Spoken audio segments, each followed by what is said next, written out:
Мектеп тарихы мен белесем ачылма мевзуге гаясы чоктан бөле юреклерде бар еді. Шу себептен мен Татлит факультетіне оқымаға кірдім. Беговатта яшайдым, Ташкент Татлит факультетіне 77 сенесі бітірген сонанда çalıştım elbet. Rus мектебіне рус тілі ve edebiyatı dersin бердім. Тәжірибе бүтін бөле ақылда милли мектеп еді. Заочқа да бөле ярдым ете едім ішін öğrenmek için. Сон Қырымға көчіп келдік 92 сенесі. Мен балаларым küçük еді.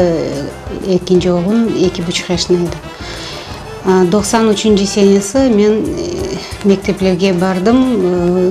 Анда birinci мектепте қымтатар тілі енді açılған алып барылайды. Екінші мектепте yok еді. Бала да yok еді.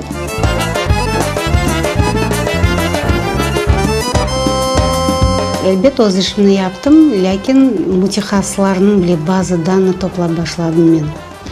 Mektep açmak için hoca керек.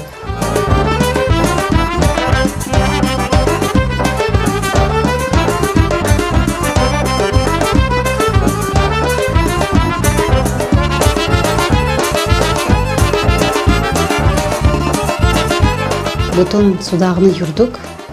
Gece demedik, gündüz demedik, bazar demedik. Yurduk, arizalar topladık, alıp kettik demek memuriyetke. Ve arizalar arkalı mektep açtık.